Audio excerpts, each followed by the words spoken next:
Good morning सभी को सुबह की नमस्ते हरिहर। उम्मीद करते हैं कि आप खूब खूब मज़े में होंगे। आप सभी का स्वागत है जन संवाद के इस विशेष सत्र में। आप तो पुरुष श्री ए नागराज जी को याद करते हुए हम इस सत्र की शुरुआत करने वाले हैं। और जैसा कि आप सभी को पता है, आज हमारे साथ हैं संकेत भैया, डॉक्टर संकेत ठाकुर जी। आप अछोटी से जुड़े हुए हैं।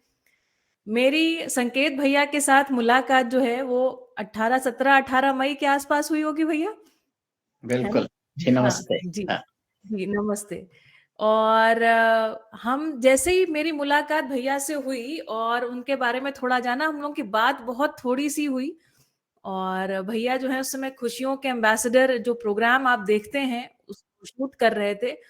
और थोड़ी-सी बात हुई, लेकिन बात करते समय मुझे एक ऐसी आत्मीयता लगी, मुझे लगा जैसे बहुत समय के हम बिछड़े रहे होंगे तो मिले। और मुझे लगा अरे ये तो बिल्कुल है ना, लक्ष्य साम्यता जिसको बोलते हैं ना, तो लगा जैसे अपने पथ पे चलने वाला कोई पथिक, कोई फेलो ट्रैवलर मिल गया, कोई अपना भाई मिल गया, कोई बंधु मिल गया। मुझे ऐसी फीलिंग आई थी आपके साथ मिलने के फलस्वरूप। तो भैया भाभी को अक्सर हम याद करते ही रहे, है ना, जब से मुलाकात हुई। और मेरा मन था कि हम आपको बुलाएं इस कार्यक्रम में, और आपने उस प्रस्ताव को स्वीकार किया, उसके लिए धन्यवाद भैया, है ना? आपने मुझे बुलाया, बहुत-बहुत धन्यवाद। जी, तो भैया जीवन विद्या जन संवाद जो ग्रुप है, करीब 30 के करीब लोग लगभग इसमें रेगुलर बेसिस पे जुड़ते हैं। और हम लोगों ने जीवन विद्या एक परिचय पुस्तक के पठन से इस चीज को प्रारंभ किया है। शुरुआत करी थी तो जीवन विद्या कच्छ करके हमने ग्रुप रखा था, सोचा था कि चलो थोड़ा बहुत एक कन्वर्सेशन की तरह शुरू करेंगे। पर वो हुआ ऐसा कि वो केवल कच्छ तक सिमट के नहीं रहा, वो आगे बढ़ता गया और अब कच्छ से बहुत अधिक लोग दूसरी जगहों के जुड़े हुए हैं। और अच्छी बात ये सारे वैसे लोग हैं जो बहुत दर्शन को, अध्ययन को लेकर के सीरियस हैं। अलग अलग जगहों पर अलग अलग प्रबोधकों के साथ चीजों को सुनते रहते हैं और अपनी यात्रा को इस तरीके से आगे बढ़ा रहे हैं। ठीक है, तो चलिए, है ना, हम सभी मिलकर के भैया का स्वागत करते हैं। और मुझे लगता है कि भैया से हम उनसे उनकी जो आध्यात्मिक यात्रा है और दर्शन से कैसे जुड़ाव हुआ, इस कहानी को थोड़ा सुनते हुए शुरू करना चाहेंगे। जी भैया, स्वागत है। ठीक है, नमस्ते शालिनी जी और आप सभी को सादर नमस्कार। परम श्रद्धेय बाबा जी को सादर नमन करते हुए मैं अपनी बात को रखता हूँ। सबसे पहले तो आपका बहुत-बहुत धन्यवाद जो आपने मुझे याद किया। हम लोग तो रोज याद करते हैं, बट इस तरह से ऑफिशियली ऑनलाइन याद करना एक अच्छी बात है। जी। और आपके सारे मैं इंस्टा में जो पोस्ट आती है वो मैं देखता रहता हूँ, चैनल भी देखता हूँ, बहुत बढ़िया लगता है, बहुत ही सुंदर। और आपने बिल्कुल सही कहा कि हम लोग अहमदाबाद में बहुत ही योग संयोगवश मिले थे और मुश्किल से अगर प्रिसाइसली कहें तो 2 घंटे बात किए होंगे, बाकी तो खाना-पीना करते रहे हमने। बिल्कुल। तो लेकिन यह जो मध्यस्थ दर्शन की खूबसूरती वो यही है कि इस राह में जो लोग चल पड़े हैं, जब भी मुलाकात होती है वो अपनापन तत्काल महसूस होता है। जिस बात को श्रद्धेय नागराज जी ने हमेशा कहा है कि मानव हमेशा संबंध की तलाश ही करता रहता है, संबंध को पहचानने की कोशिश ही करता रहता है। और हम सारे के सारे लोग उस पहचान को पाने के लिए लगे कि संबंध को कैसे पहचाने। तो जहाँ कहीं जब कभी कोई ऐसा सूत्र मिलता है कि हाँ, ये मेरे अपने हैं, किसी एक बात से, किसी एक भाषा के एक शब्द मात्र से ही, तो तत्काल ये एहसास होता है, हाँ, हम सब तो एक ही लोग हैं, जुड़े हुए लोग हैं। तो वो जुड़ाव तत्काल महसूस होता है जब भी कोई मध्यस्थ दर्शन की यात्रा में चल पड़े, कोई सहयात्री मिल जाए। ठीक है, कोई थोड़ा पहले चले, कोई थोड़ा बाद चले, कोई अभी-अभी चलना शुरू किया। तो दर्शन की यह एक खासियत तो मैंने हमेशा महसूस की है कि ये ठीक है, हम बोला करते ज़रूर है कि जो अनजाना वो भी अपना ही है, लेकिन उस अनजाने को पहचानने के लिए कोई सूत्र तो हाथ में होना भी ज़रूरी है ना। बिल्कुल। तो श्रद्धेय नागराज जी से जब पहले मुलाकात हुई थी, तो वो वैसी ही अनुभूति थी कि चलो, हमें कोई अपने घर के दादाजी मिल गए, बुजुर्ग मिल गए। अक्सर ये होता है कि हमें कोई डाँटने वाला नहीं मिलता, तो हम अनियंत्रित हो जाते हैं। और हम लोग जिस दौर में श्रद्धेय नागराज जी से मिले थे, उस दौर में तो युवा थे, जोश था, समाज में बदलाव की चाहत थी और हम बस अपने आप को क्रांतिकारी मानकर चला करते थे। हम अपने अपने ढंग से अपने आप को क्रांतिकारी मानते रहे। तो उस क्रांति की यात्रा पे कोई आके हमको अचानक बोले कि जो कुछ कर रहे हो ठीक नहीं है, ये सही नहीं है, तो थोड़ा बुरा भी लगा, अच्छा भी नहीं लगा कि ये कौन है जो हमको इस तरह से बोल रहे हैं। लेकिन जब पहली मुलाकात मुझे याद है, मैं वर्ष 1996 में भिलाई में पहली बार मुलाकात हुई थी श्रद्धेय नागराज जी से। और वो पहली मुलाकात जो अक्सर अनेक साथियों के साथ घटित हुआ है कि मिलकर लगा कि कोई है जिनसे मुलाकात हुई, लेकिन पहली मुलाकात में जिस तरह से उन्होंने हम पर बातें रखी, हमारे संदर्भ में बातें रखी, जो सीधे हमारी मान्यताओं को डायरेक्ट हिट करने वाली थी, तो थोड़ा असहज भी महसूस हुआ। तो कुछ ऐसा मेरे साथ भी घटित हुआ था कि जब पहली मुलाकात बाबा जी से हुई, तो उस पहली मुलाकात में आत्मीयता नहीं बन पाई अच्छा। क्योंकि डांट पड़ी थी, हाँ। हमको कहीं चोट लगी थी। लेकिन कुछ एक दिनों बाद ही समझ में आया कि नहीं, हम जिनसे मिले हैं वो कोई साधारण व्यक्तित्व नहीं है और उनकी बात करने के तरीका अलग था। तो मैं याद करता हूं कि हमारी पूरी की पूरी चर्चा इस मुद्दे को लेकर हुई थी कि अब आपने पूछा ना यात्रा कैसे शुरू हुई, तो मैं उस पे जी, आना चाहता हूं जी, कि जी, बिल्कुल। मैं एग्रीकल्चर से पोस्ट ग्रेजुएशन किया जबलपुर से 1986 में, और हॉर्टिकल्चर में मेरी एमएससी रही। और 1986 में एमएससी एग्रीकल्चर करने के बाद ही उस दौर में नौकरी मिलना काफी आसान एक काम था और हमको लगता था नौकरी मिल जाए कोई ठीक ठाक। तो योग संयोगवश एग्रीकल्चर यूनिवर्सिटी में ही मैं साइंटिस्ट की नौकरी मुझे मिल गई। एग्रीकल्चर यूनिवर्सिटी में साइंटिस्ट प्रोफेसर को ही कहते हैं, एक ही चीज होती है, या तो रिसर्च करो या टीचिंग करो या दोनों करो, ऐसा काम रहता है। अच्छा। तो अच्छा संयोग था कि बहुत ही कम उम्र में, आई थिंक 23 साल का रहूंगा, 23 का, तभी ये जॉब लग गई थी। वाह भाई। बढ़िया। तो उसके 2 वर्षों में कुछ ऐसा संयोग बना कि मुझे पीएचडी करने के लिए इंग्लैंड जाने का मौका मिल गया। तो एक कॉमनवेल्थ स्कॉलरशिप होती है, उसमें इंग्लैंड चला गया। तो उस दौर में इतने कम उम्र में विदेश जाना काफी बड़ी बात थी मेरे लिए। तो व्यक्तिगत रूप से बात कहूँ तो कि मैं एक बहुत ही ग्रामीण क्षेत्र का, गांव में लगभग पला बढ़ा आदमी, हिंदी मीडियम में पढ़ा, छत्तीसगढ़ में रायपुर के पास में एक गांव है, सकलोर गांव कहते हैं, उस गांव से नजदीक में कस्बा है भाटापारा। तो वहीं पे मेरी पढ़ाई लिखाई हुई थी सरकारी स्कूल में, जैसा कि होता है उस दौर में। और भाटा पारा की हमारी एक भाभी जी हैं। अच्छा। हाँ, बढ़िया। जी। अच्छा। तो मैं 91 में इंग्लैंड पहुंचा था और 91 में ऐसा लगा कि सारे सपने तो पूरे हो गए, अब क्या चाहिए। जी। यानी एक गांव देहात के आदमी को इंग्लैंड में जाने का मौका मिल जाए और विदेश रहना, फॉरेन रिटर्न, एक तमगा लगता था ना। तो लेकिन वो खुशी, वो उत्साह, वो उल्लास, वो लंदन में 1 महीने के भीतर ही सब कुछ काफूर हो गया। मैं कहूँ तो पूरी खुशी ही गायब हो गई, क्योंकि वहां बहुत सारे कल्चरल शॉक लगे, हाँ। कुछ इकोनॉमिकल शॉक भी लगे कि हमारा देश इतना गरीब क्यों है, ये लोग तो छोटा सा देश है, यहाँ सूरज भी ठीक से नहीं निकलता, ये तो बड़े गरीब लोग हैं। और हकीकत है कि यूरोपियन कंट्रीज भौगोलिक रूप से बहुत गरीब हैं, तो संसाधनों के मामले में हम तो बहुत ही संपन्न लोग हैं, तो फिर हम कैसे गरीब। हम्म। तो एक लाइन बाद में समझ में आई कि अमीर धरती के गरीब लोग, ये शब्द बहुत भारत के लिए इस्तेमाल होता रहा एक दौर में हम्म। कि अमीर धरती है लेकिन लोग गरीब है। लोग गरीब है। तो वो अमीरी गरीबी का वो भाव मेरा काफी स्ट्रांग हो गया वहां पर जाकर कि हमारा देश गरीब क्यों है, पिछड़ा क्यों है। और उस विचारधारा का असर ये पड़ा कि 1 साल बाद ही पीएचडी छोड़ने का मन बन गया।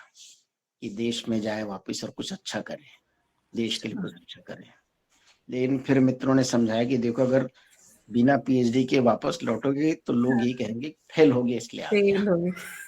तो फिर मैंने पीएचडी जैसे तैसे की अपनी, जी, और बायोटेक्नोलॉजी में एक सब्जेक्ट होता है प्लांट टिश्यू कल्चर, तो मेरी उस पर पीएचडी इंपीरियल कॉलेज लंदन का एक कैंपस है, यूनिवर्सिटी ऑफ लंदन का, जी। तो वहां से टिश्यू कल्चर में पीएचडी किया। और तीसरा साल आते आते तय कर चुका था, पीएचडी का 3 साल में हो जाती है, हुँ, अब इस हालत नहीं रहती। तो थर्ड ईयर में मैं मेरे यानी रूम में अध्यात्म की किताबें भरी पड़ी रहती थी। तो मेरा सारा ध्यान इस पे चला गया था कि अब देश वापस लौटना है तो थोड़ा आध्यात्मिक रूप से मजबूत होके कुछ काम किया जाए, क्योंकि जितने महापुरुषों की जीवनी पढ़ा तो सबके बारे में ही सुनते पढ़ने को मिला कि ये लोग आध्यात्मिक रूप से बड़े मजबूत लोग रहे, चाहे महात्मा गांधी की बात कर लें, चाहे नेहरू जी की बात कर लें। व्यक्तिगत जिंदगी में इनने खूब अध्ययन किया था। बिल्कुल। तो वो भाव और वो साधना भी, थोड़ा योग की साधना, मेडिटेशन, ये सब आता गया। तो ऐसे मन में स्वीकृति हो गई थी कि वापस लौटकर गांव में काम करना है, चुपचाप कुछ काम करते रहना है देश के लिए, आर्थिक तरक्की के लिए, और एक सन्यासी के भाव से बाजार में रहना है। तो वो एक लाइन चलती कि बाजार में रहकर सन्यासी की तरह रहो तो ज्यादा अच्छी बात है। जी, तो इंग्लैंड से पीएचडी पूरी करके 95 में वापसी हुई, 94 एंड में, यानी 95 की शुरुआत में वापसी हुई। और मुश्किल से 2 या 3 महीने हुए थे मुझे अपने गांव में कुछ काम करते हुए। अपने किसानों को मैंने एकत्रित किया और बोला कि हम ऑर्गेनिक फार्मिंग करेंगे। तो लोगों ने कहा ये दिमाग खराब है, टिश्यू कल्चर में पीएचडी और अब कहता ऑर्गेनिक फार्मिंग करेंगे। हाँ, तो लोगों को कॉन्सेप्ट भी समझ में नहीं आ रहा था, बट मैंने कहा नहीं, हमने प्रकृति को काफी नुकसान पहुंचा दिया। चवारा के और अच्छे समझ में आ चुका था उन 3 वर्षों में कि हाँ, प्रकृति को नुकसान तो बहुत पहुंचाते हैं हम टेक्नोलॉजी के नाम पर। तो उसी दौर में फिर योग संयोग से सोम त्यागी भाई से मुलाकात हुई, अंजनी भैया से मुलाकात हुई और बी आर अग्रवाल, ये 3 लोग मेरी जिंदगी में एक साथ आए, तीनों एक साथ मिलने के लिए आए थे। अच्छा, ये किस सन की बात है भैया? ये बात है 1995 की, 1995, प्रिसाइजली जी, फरवरी 95 की। हाँ, तो सोम भाई भी 1 माह पहले ही करीब करीब दिल्ली से अपना सब कुछ काम धाम समेट कर बस्तर में कुछ करने के लिए आए थे। मैं भी बस्तर और आदिवासी कुछ करना चाहता था। तो हम लोग जो मिले तो ऐसे गले मिले चले, वर्षों पुराने मित्र मिले हैं, क्योंकि तब तक मैं नौकरी छोड़ चुका था, यूनिवर्सिटी जी, की नौकरी से इसकी वजह 1 महीना हो चुका था मेरे को। तो कुछ अखबारों में खबरें भी छपी थी कि ये आदमी नौकरी छोड़ दिया है, पागल हो गया है, जो कुछ है। तो घर वालों को और रिश्तेदारों को तो बिल्कुल रास नहीं आया कि क्या कर दिया इनने। सही बट बात। ये बट ये 3 लोग जो मिले बोले भैया बहुत बढ़िया काम किया आपने, हुँ, शानदार। जी, क्योंकि सोम भाई भी नौकरी चाकरी छोड़कर आए थे। हुँ, तो हम लोग बड़े खुश हुए कि चलो कोई तो अपना भाई मिला जो एक्सेप्ट करता है। और इसी बीच में हम इन तीनों ने मेरे को मुलाकात करवाई राजन महाराज जी से। हाँ, जी, तो राजन शर्मा जी हमारे एक किस्म से उस दौर के मुखिया कहलाते रहे, लीडर कहलाते रहे, वो हमारे सही अच्छा, मायने पथ प्रदर्शक रहे। हाँ। मैं तो यहाँ पर महाराज, बता दूँ, राजन महाराज जो हैं वो आप देखते होंगे कई सारे वीडियोस में बाबा जी के साथ, जैसे वो भी कुर्ता और नीचे लुंगी जैसा पहन के बैठे रहते हैं, वही है ना राजन महाराज? बिल्कुल बिल्कुल ही राजन महाराज जी। तो जी, ये सब गायत्री परिवार से जुड़े हुए थे, राजन अच्छा, महाराज जी, अंजनी भैया, बी आर अग्रवाल भैया, हाँ, और सोम भाई भी गायत्री परिवार में शामिल हो गए थे, क्योंकि उनके मामा जी जो भारत भूषण त्यागी जी, आजकल तो उनको पद्मश्री मिल चुका है, जी, तो भारत भूषण त्यागी जी ने सोम भाई को कहा तुम गायत्री परिवार ज्वाइन कर लो तो कुछ अच्छा कर पाओगे देश के लिए। सही तो बात है, वो समय हम ऐसा था। सब लोग गायत्री परिवार को एक किस्म से, यानी मैं अपनी बात कहूं तो बहुत अनचाहे ढंग से ज्वाइन किया।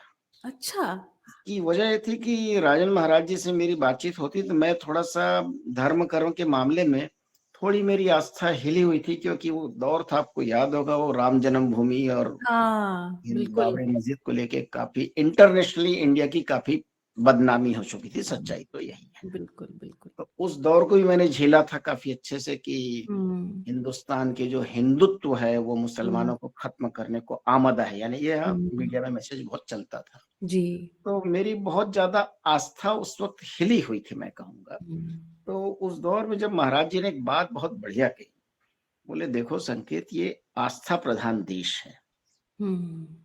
और इस देश में जो तुम कृषि के माध्यम से तरक्की की बातें सोचते हो, ये ऐसे सीधे सीधे भाषण देने से या खेत में जाके उतर जाने से नहीं होगा।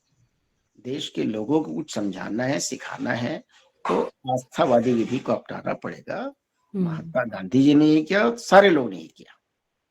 तो मुझे उनकी बात में काफी दम नजर आया। सच्चाई तो यही है कि हमारे देश में खासकर ग्रामीण क्षेत्र में आस्था बहुत ही हावी है। बिल्कुल। तो उन्होंने एक प्रस्ताव दिया कि हम यज्ञ कराते हैं, और यज्ञ के दौरान जो मंत्रोच्चार होता है तो बहुत सारा समय हमारे पास रहता है, उसमें बहुत सारे ज्ञान की बातें करते हैं। तो तुम अच्छा। भी अपने एग्रीकल्चर को लेकर कोई ज्ञान की बातें करना। तो ये प्रस्ताव जच गया। और हाँ। दीप यज्ञ होता था गायत्री परिवार का उस वक्त बिल्कुल। काफी जोर शोर से 95 96 में खूब होता रहा, छत्तीसगढ़ में खासकर। तो उसमें वाकई हम लोग जाने लगे, और ग्राम स्वावलंबन गायत्री परिवार का एक मुख्य अभियान भी रहा है। और जी। श्रद्धेय गुरु जी ने, श्री राम शर्माचार्य जी ने ग्राम स्वावलंबन को लेकर बहुत सारी किताबें भी लिखी। लिखी। तो वो चीज भी मेरे को अपील की कि नहीं, वाकई में महाराज जी सही कहते हैं कि जो लोग भी आध्यात्मिक रूप से पहुंचे हुए लोग हैं, वो हम्म। आस्था का सहारा लेकर अच्छी चीजों को पहुंचाते हैं। तो इस बात से हम्म। मेरी भी एक स्वीकृति बनी। जी। तो हम लोग करीब 1.5 2 साल काम करते रहे, बट उसमें भी कुछ ऐसी योग संयोग से ऐसी घटनाएं घटी कि जब बहुत करीब से गायत्री परिवार के लोगों के साथ काम देखना हुआ, मिलना हुआ, तो ये समझ में आया कि वो बातें तो बहुत बढ़िया कर रहे हैं, लेकिन जब हम जैविक खेती, ग्राम स्वावलंबन के अभियान की चर्चा करते थे, तो वो सामने आने से हिचकते थे वो लोग। ऐसे बहुत सारे साथियों से हमने मुलाकात की, तो उनको जो यज्ञ कराने में जो रस आता था, उस पे हम्म। उनका ज्यादा ध्यान रहता था। हम्म। तो इस बात ने थोड़ा सा विचलित किया। और उसी दौरान फिर राजेंद्र महाराज जी ने एक प्रस्ताव दिया कि बस्तर में जाके अच्छे से काम हो सकता है, आप लोग मिलकर कर सकते हैं। तो बस्तर में हम लोगों ने एक बड़ा सा अभियान चलाया, कृषि क्रांति लाने का। अच्छा। और धान के बाद जैविक खेती करना है, तो चना हाँ। लगाना है। जी। और वो अभियान में भौगोलिक स्तर पे सफल रहा, लेकिन मानसिक स्तर पे असफल रहा। उसकी बस इतनी ही कहानी है, 2 लाइन में, कि हम 1000 एकड़ में चना लगाने में सफल हो गए, लेकिन जिनके खेतों में चना लगा, जिन आदिवासी भाइयों के खेतों में चना लगा, चने की फसल लगाते समय तो उत्साह बहुत था, लेकिन जब फसल पकने को तैयार हुई और कटने का समय है, तब तक उनका उत्साह जा चुका था। और ये सुनने को मिला हमको जी। कि हम तो अच्छे खासे जी रहे थे, और ये हमारा महुआ बीनने का सीजन था, और आप लोगों ने हमको चने के खेत की रखवाली में लगा दिया। तो ये ये चीजें हम लोग को बहुत विचलित कर गई कि हम हाँ। इतने अच्छे भाव से काम कर रहे थे, और ये आदिवासी भाई हमसे नाराज हो रहे हैं कि आप लोगों ने हमको खेत की रखवाली के काम में लगा दिया है। ये क्या बात हुई? सही बात है। तो वापस जो हमारा उत्साह था, और उस बीच हमारी महाराज जी से चर्चा हुई, तो बोले देखो ये तरीका ठीक नहीं तुम लोग का। 1000 एकड़ में 32 गांव में चना लगाने चले गए, कहते से क्रांति आ जाए। क्रांति ऐसे रातों रात नहीं आती। सही बात। तो फिर महाराज जी ने हमको एक सुझाव दिया कि जी। ये जो तुम्हारा अभियान है तुम लोग का, अच्छा हम सब, सोम भाई, BR भाई, हम सब लगे रहते थे। सवेरे 4 बजे मोटरसाइकिल उठाते, हीरो होंडा बाइक रहती थी हमारे पास में, और गांव, बस्तर के गांव 250 किलोमीटर गाड़ी चलाते पहुंचते थे, दिन भर रहते थे, फिर वहीं एक मंदिर में ठहर जाते थे। यानी उस मामले में हम लोग साधु टाइप तो थे थोड़े से, ऐसा कह हाँ। सकती है आप, है ना। जी। कि रात को जिस मंदिर में मौका मिला ठहर जाते थे, और फिर हाँ। सवेरे निकलते, गाँव गाँव जाते, पानी बरसात जो कुछ होता था। और उस वक्त हाँ। तो बहुत बीहड़ था, जंगल में जाना काफी कठिन काम रहता था बस्तर के। तो एनीवे उसमें एक बहुत मार्के की बात कही थी, मार्मिक बात कही थी राज महाराज जी ने, कि ये जब प्रोजेक्ट असफल हुआ तो उन्होंने कहा कि ओवरऑल तुम लोग का क्या कहना है, प्रोजेक्ट कैसा रहा? का प्रोजेक्ट तो असफल रहा, ये आदिवासी हमारी बात को सुनते नहीं है, मानते नहीं है। तो फिर उन्होंने एक बात कही कि ये बताओ संकेत, ये जो तुम कह रहे हो, इनसे तुम चाहते क्या हो? इन हम्म। आदिवासियों का क्या चाहते हो? जी। यानी क्या उम्मीद है? तो मैंने कहा देखिए, हम चाहते कम से कम हमारे स्तर के हो जाए, इनके जीने का सामाजिक आर्थिक स्तर जो है एटलीस्ट हमारे जैसा मध्यम हो जाए। बहुत पिछड़े हैं बेचारे, खेती नहीं कर पाते हैं, सारी सुविधाएं हैं। तो बोले तुम्हारे आस पास जो लोग हैं वो तुम्हारे जैसे हैं? मैं कहा बिल्कुल। बोले सबसे ज्यादा समय तुम किन के साथ गुजारते हो? मैं कहा मैं परिवार में गुजारता हूँ। जी। तो बोले परिवार में जब समय गुजारते हो तो सबसे ज्यादा समय परिवार में किसको देते हो? तो बड़ा स्वाभाविक था, उस वक्त शादी हुई थी, ताजा ताजा 1 साल हुआ था, वाइफ प्रेग्नेंट थी, श्रीमती शुभ्रा जी हमारी। जी। तो मैं बोला श्रीमती के साथ समय गुजरता है। जी। तो बोले क्या ये जो काम तुम लोग कर रहे हो, कृषि क्रांति यज्ञ लाने का बस्तर में, इससे तुम्हारी पत्नी सहमत है जो कर रहे हो? ये बड़ी विचित्र स्थिति थी। हकीकत तो ये है कि श्रीमती बिल्कुल सहमत नहीं थी। जी। बोले बच्चा आने वाला है और हाँ। तुम मुझे छोड़ छोड़ के चले जाते हो, जब देखो तब बस्तर जा रहा हूँ। अच्छा, बस्तर के नाम पे पूरे देश में छवि ठीक नहीं ना, हाँ, नक्सलवादी। नक्सलवादी एरिया है। जी। तो बोले अंदर चले जाते हो, कुछ हो जाएगा तो? हम बोलते हाँ। ना ना, हमको कुछ नहीं होगा, हम देश के लिए निकले लोग हैं, क्रांति ला हाँ। रहे हैं, बस हम समझाते थे। तो मैंने कहा श्रीमती तो खुश नहीं है हमारे अभियान से। बोले हाँ। कितनी सहमत है? मैंने हाँ। कहा सहमति क्या बोले, हम तो उनको नाराज करके आते थे। हाँ। तो बोले ये बताओ, जब तुम अपनी बात को अपनी जीवन संगनी को नहीं समझा सके, वो तुम्हारे साथ नहीं है, तो ये जो बेचारे आदिवासी जिनसे तुम 15 दिन में एक बार आकर मिलते हो, बस हाँ, इससे तुम्हारा कहना मान ले। सही बात है। ये बहुत बहुत गंभीर स्थिति थी ये। मैंने हाँ। बिल्कुल जवाब नहीं था हमारे पास में। हाँ। तो उन्होंने कहा देखो प्रोजेक्ट तुम्हारा, ये आदिवासी तुम्हारे पास आए थे क्या कि जी। हमारे खेत में चना लगा दो? मैं कहा नहीं। हाँ, तुम इनके खेत में गए? बिल्कुल। तो सपना तुम्हारा पूरा इनसे करवाना चाहते थे, सही बात है। प्रोजेक्ट तुम्हारा था, इम्प्लीमेंट इनसे करवाना चाहते थे। ऐसा हो नहीं सकता। हाँ, सही बात है। जब तुम अपनी बात अपनी पत्नी को नहीं समझा सकते तो इनको हुँ। दोष मत दो। तो मैंने कहा फिर क्या किया जाए? हाँ। फिर कहा कि देखो इसका एक रास्ता है। जो व्यक्ति अपनी पत्नी को, परिवार को समझा नहीं सकता, इसका हुँ। मतलब है कि उसमें कोई प्रॉब्लम है, परिवार में दिक्कत नहीं है, पत्नी में दिक्कत नहीं, पत्नी को दोष मत देना, ठीक बात है। स्वयं को समझो। अब यहाँ से एक सूत्र निकल कर आया कि खुद हुँ। को समझो दुनिया को समझाने के पहले। सही बात। और अमरकंटक में एक रहते हैं नागराज जी, हुँ। उनसे जाकर मिलो, बाबा जी हैं बहुत अच्छे। मैं कहा बाबा जी से फिर मिलना है, एक और बाबा, तो थोड़ा सा विश्वास डगमगाया भी हमारा। हाँ। बट अब हिले थे, क्योंकि हमारे पास कोई जवाब नहीं था। हम 2 साल में इतना इतना आवेशित गति में गांव गांव में जाके काम करके बैठे थे और कोई रिजल्ट नहीं था हमारे पास, सच्चाई हुँ। तो। खुश होने के लिए भले हम कह देते कि हमने चना लगा दिया, गांव में हाँ। जैविक खेती शुरू करा दी, बट वाकई जी। में ग्रामीण हमारे साथ नहीं थे। उनको यही लगता था कहाँ से आ गया है और हमारे पीछे पड़ा रहता है। तो फिर उन हालात में श्रद्धेय नागराज जी से पहली मुलाकात हुई। उस हुँ। मुलाकात में भी हम काफी आहत हुए। मैं कहूंगा कि उन्होंने कहा कि देखो खेती में समृद्धि लाने से देश समृद्ध नहीं होगा। अब ये फिर झटका लगा। हाँ, तो उन्होंने कहा ना, समृद्धि समाधान के बाद ही आना। क्या बात है! बिल्कुल, बिल्कुल, ज़बरदस्त। समाधान पहली आवश्यकता है, समृद्धि बाद में है। समाधानित होंगे तो समृद्ध होना तय है। अब इस भाषा में पहली बार किसी व्यक्ति ने बहुत स्ट्रांगली कहा था, जी। तो बात तो लगी, अंदर तक तो छू गई। हाँ। लेकिन इसके साथ ही जो हमारी मान्यताओं का जो महल था वो अभी ढह रहा था। हाँ, हमने जो सपने खड़े करके रखे थे कि नहीं समृद्धि बिल्कुल। लाएंगे, देश की आर्थिक बदहाली दूर होगी तो देश अच्छा हो जाएगा, हाँ, तो पैसा ही सब कुछ है, भाव से हम चलते थे। और वो वेस्टर्न फिलोसफी ज्यादा स्ट्रांग थी, बिल्कुल। पहले आध्यात्मिक बातें हम करते रहे।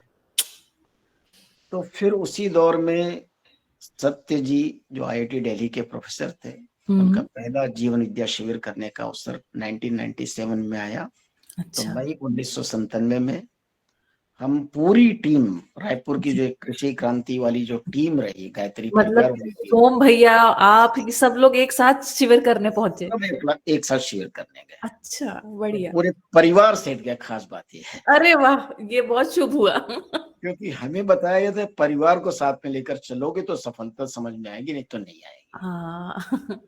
तो अब तक हम परिवार को छोड़कर चलते थे, हम सब, यानी हम हम्म। सबकी पत्नी हमसे दुखी रहती थी कि इन लोग को क्या हो गया है, सही ध्यान नहीं बात है। देते हैं। अच्छा देखिए, समाज सेवियों की बड़ी पुरानी बीमारी है अगर कहा जी, जाए, कि ये जी, समाज को बदलने जाते हैं और परिवार को ध्यान नहीं देते। बिल्कुल। तो ये भी सुनने को मिलता रहता था ही हम लोग को। तो पहला शिविर हुआ मई 1997 में, हुँ, मई 1997 में, और वो 7 दिन का शिविर। अगेन इस दौर में एक और शख्स से मुलाकात हुई थी। जी, बाबा जी से मुलाकात के बाद से झटका तो लगा था, बट हाँ, ये ध्यान में नहीं था कि हमको क्या करना चाहिए, यानी हम हाँ। ऊहा-पोह में पड़े थे। तो रण सिंह आर्य जी आए, डॉक्टर रण सिंह आर्य, बिल्कुल, बिजनौर। बिजनौर से। तो जी, उनको उस वक़्त सोम भाई को सूचना मिल चुकी थी कि जीवन विद्या नाम की कोई चीज़ होती है। अच्छा। तो सोम भाई ने हमको प्रस्ताव दिया था, हमने, सोम भाई था हमारे साथ घूमने वाला आदमी, हमने कहा यार देखो, हमको सब समझ में आता है, सब हाँ, अच्छी-अच्छी बात। वो एक किताब छोड़ के चले गए, मानव व्यवहार दर्शन पहला एडिशन, याद कीजिए, हाँ। किताब, छोटी-सी किताब, और कुछ भी पल्ले ना पड़े उसमें क्या लिखे हैं बाबा जी। तो तब डॉक्टर रण सिंह आर्य ने आके कहा कि देखो, आप लोग इतनी मेहनत कर रहे हो, जी, तो थोड़ा-सा 7 दिन का समय निकालो और ये जीवन विद्या शिविर करो, जो डॉक्टर सत्य जी लेने जा रहे हैं। हुँ, और इस शिविर को करके मैं चैलेंज करता हूँ, उन्होंने कहा कि अगर हुँ। आपके विचारों में परमाणु विस्फोट से बड़ी घटना ना घटे तो बताना। अरे बाप रे! बढ़िया सही कहा। अब ये बात तो बड़ी, यानी चैलेंजिंग हो गई ना हमारे हाँ, लिए। हाँ, हाँ, अच्छा, बोलने वाले शख्स डॉक्टर रण सिंह आर्य, आईआईटी हाँ, दिल्ली से पीएचडी जी, किए। प्रोफेसर सत्य जी आईआईटी दिल्ली के साइंटिस्ट, नासा में नौकरी करके लौटे, तो लगा ये कुछ अपने लेवल के लोग हैं, थोड़ा-सा हाँ, सब अहंकार बहुत हावी रहता था ना। जी, स्वीकृति बनी थी उनके प्रति तो उनके काम प्रति हुआ। स्वीकृति बन गई बिल्कुल। हाँ, तो उस स्वीकृति के साथ फिर हम लोग गए, लेकिन भीतर में विचारों को लेकर बहुत सारा, मान्यताओं का बहुत जाल लेकर चल रहे थे, फैला हुआ था। जी, तो 7 दिन के शिविर में हमने खूब बहुत सारे तर्क, जो आमतौर पे रखा जाता है, हमने सारे हाँ। तर्क, कुतर्क कहूँ, सब रखे। आखिर हम ध्वस्त हो गए, और 5वें दिन आते-आते हम सबको, सोम भैया, अंजनी अ, भैया, बिहार भैया, सबको लगा कि यार जो कुछ हमने किया पिछले 2 वर्षों में, इसको भुलाकर एक नई शुरुआत की जाए। बहुत सही। हमारे सीखने के लिए अच्छी बात रही, अब कुछ हुँ, और ध्यान दिया जाए। तो फिर हम लोग वापस जब लौटे, तब तक मन में भाव आ चुका था कि अब हम समाज में नहीं जाएँगे, अपने भीतर हुँ, कुछ काम करेंगे, क्या अपने लिए कुछ बात है! करेंगे, अपनी क्या समझ बात को लेकर कुछ काम। हाँ, और एक नई शुरुआत मैं कहूँगा 97-98 में हुई। बहुत और बढ़िया। 98 में एक सेंटर जैसा हम लोगों ने बनाया रायपुर के पास भटगांव में। वहाँ पे अनीता दीदी के पिताजी, अनीता शाह भाभी है ना, आप जानते जी, जी। हैं, अनीता अभ्युदय जी के, विद्यालय अभ्युदय जी, जी, जी, जी, वही। जी। तो हाँ, अनीता दीदी के पिताजी सदाराम हुँ, गुप्ता जी, उनको हम चाचा जी कहते हैं। तो हुँ, सदाराम जी ने हमें एक प्रस्ताव दिया कि तुम युवा लोग कुछ अच्छा करना चाहते हो, बड़े अच्छे आदमी हो, हम लोग की जी, काफ़ी आर्थिक मदद करते रहे हैं वो। जी। तो बस्तर का जो चेन्नई की क्रांति का यज्ञ था, उसमें बीज की व्यवस्था वही करवाए थे हमारे लिए। अच्छा, तो काफ़ी उन्होंने उनसे कहा भी कि मतलब पहले से ही जुड़े थे आप? हाँ, यानी वो हाँ, काफ़ी उदार मन आदमी, कि चलो तुम युवा लोग कुछ अच्छा करना चाहते हो, तो मेरी हाँ, ओर से 5 लाख रुपए का डोनेशन। क्या बात है!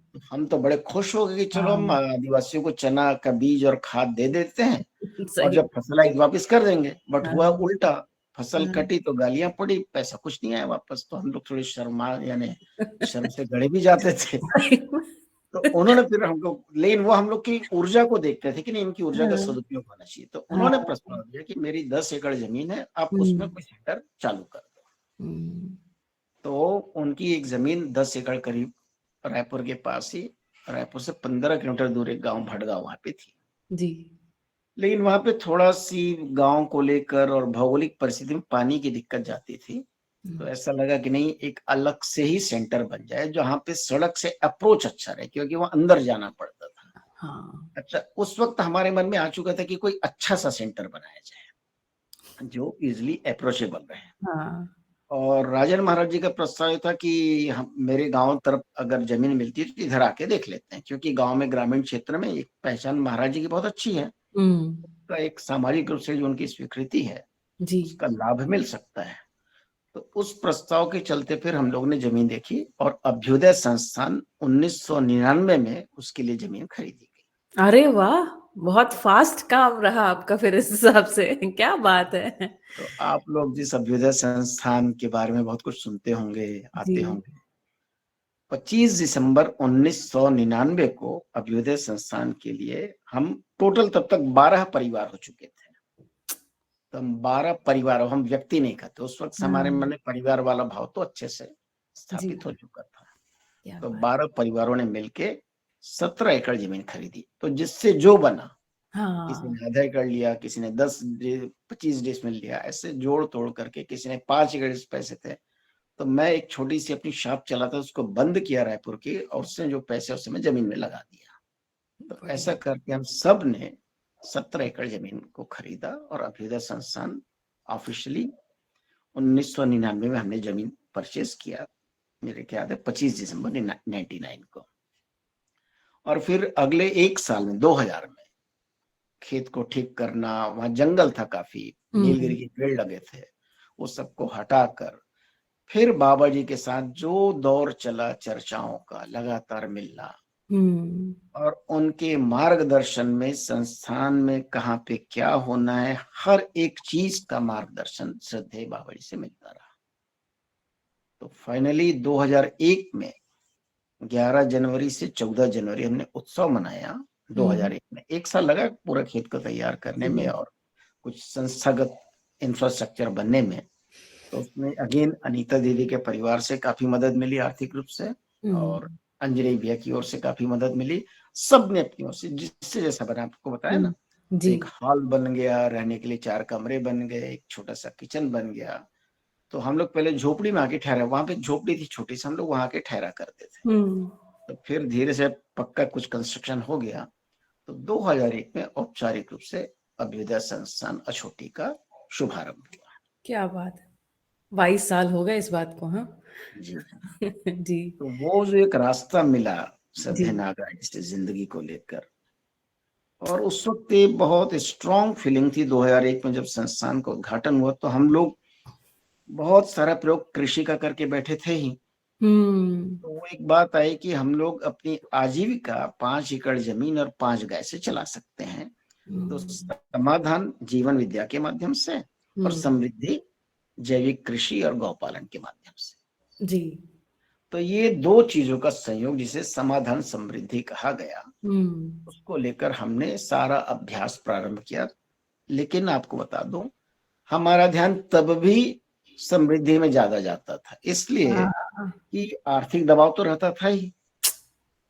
सही। तो मुझे लगा नहीं, हम समझ तो जा ही रहे हैं। अच्छा, उस वक़्त अगर अब मैं कहूँ दर्शन का बहुत ज़्यादा गहराई से अध्ययन नहीं हुआ था। हुँ, हमको परिचय शिविर कर लेना ही बहुत बड़ी बात लगती थी और उस दौर में गणेश बागड़िया भैया, आदरणीय गणेश बागड़िया भैया आईआईटी कानपुर से, जी, वो हमारे बड़े भाई हैं, हुँ, क्योंकि वो हमसे पहले दर्शन को समझे थे और रण सिंह भैया और गणेश बागड़िया भैया दोनों साथ-साथ ही चला करते, इनकी एक जोड़ी रही ना आपस में।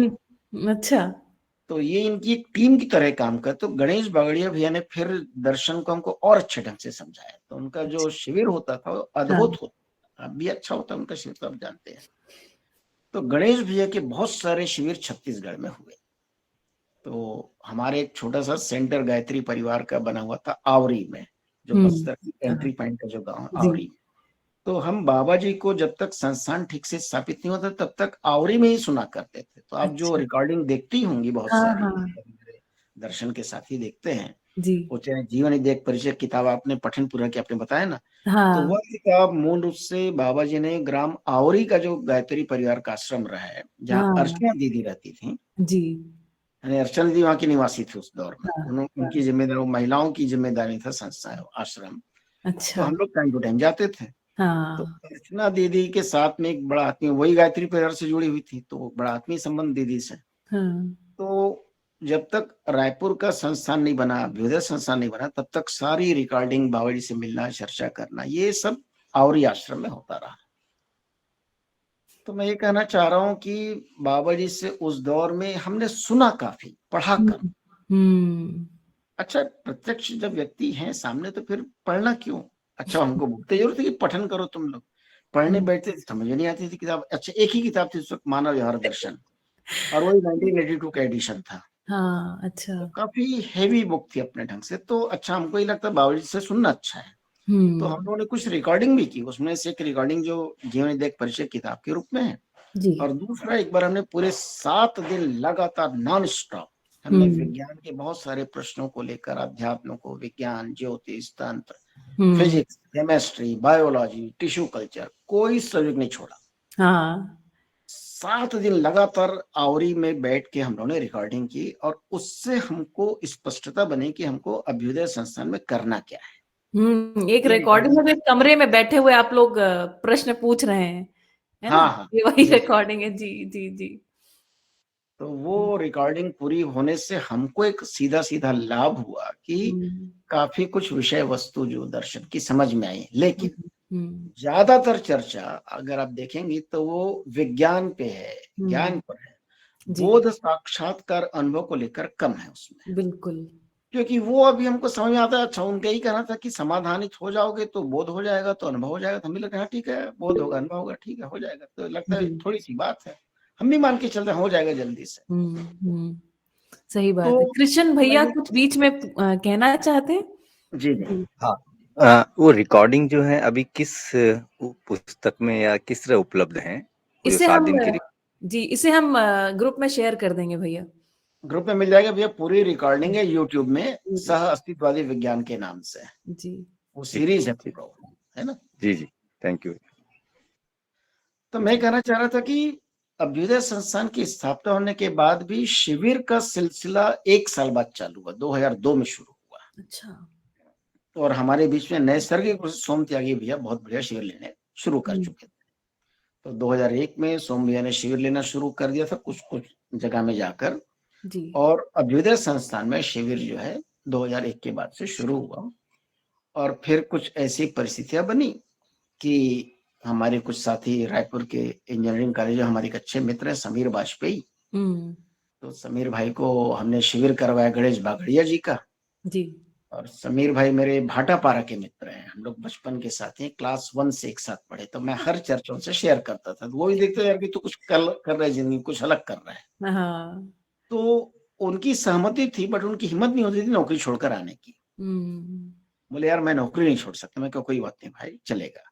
बट समीर भाई का नौकरी न छोड़ना एक अच्छा साबित हुआ कि इंजीनियरिंग कॉलेज रायपुर में, या अब जो एनआईटी रायपुर है, वहां पे सोम भाई का शिविर, पहले क्लास हुई, एक आध दो लेक्चर हुए इंट्रोडक्टरी, और उसके बाद से वहां के प्रिंसिपल, वहां के डायरेक्टर ने जीवन विद्या शिविर को गंभीरता से लेना शुरू किया। तो वहां के स्टूडेंट्स आने लगे, बच्चे आने लगे, फिर एक लंबी चर्चा, आप सब जानते हैं, पूरी चर्चा हुई। और राष्ट्रीय स्तर पे फिर एनआईटी का नाम अच्छा हुआ, तो राष्ट्रपति एपीजे कलाम रायपुर आए 2007 में। और उन्होंने फिर अपने राष्ट्र के नाम संदेश में जीवन विद्या का पूरा रेफरेंस दिया। तो तब तक काफी हुँ, गति बन चुकी थी। तो मैं ये देखता हूँ कि जिंदगी में जो बहुत बड़ा बदलाव, यानी वाकई परमाणु विस्फोट के स्तर का, ठीक है वो शब्द हुँ, विध्वंसक है, बट इसको अगर वैचारिक स्तर पे देखें तो बहुत बड़ा परिवर्तन हम सब में 2001 के बाद से, यानी 97 के बाद से, और 2001 में उसको हमने देखना शुरू किया। उसे हमने देखा। बाबा सही। जी के साथ चर्चा होती थी, बाबा जी हर 3 महीने में नियम से अछूती हुँ, आते रहे। और ये सिलसिला उनका 2016 तक चला, वाह! 2015 तक चला, लगातार आते थे। तो बाबा जी के सानिध्य में रहकर जो कुछ हमको मिला वो अद्भुत रहा। तो मैं ये भी याद करता हूँ कि दर्शन की गहराई को लेके चर्चा हुई जरूर, हुँ, लेकिन अनुभव या साक्षात्कार बहुत जरूरी है। ये हुँ, शुरू के 3-4 वर्षों में तो पकड़ में नहीं आया था, हुँ, और प्रमाणित होना ही ज्यादा आ गया था। तो कृषि में, गौ पालन में उन्होंने खूब ताकत लगाई। यानी जैविक कृषि का मॉडल आज छत्तीसगढ़ में अगर आप कहें तो देश भर में उसकी चर्चा भी होने लगी। कुछ हुँ, ऐसे प्रयोग हमने किए गौ पालन को लेकर, गोबर गैस को लेकर, कि वो आईआईटी दिल्ली तक चर्चा चली गई। आईआईटी दिल्ली के कुछ स्टूडेंट आए, प्रोफेसर आए। उस दौर में आर आर गौड़ साहब आते रहे, प्रोफेसर आर आर गौड़, जो जी। सत्य जी के साथ की रहे।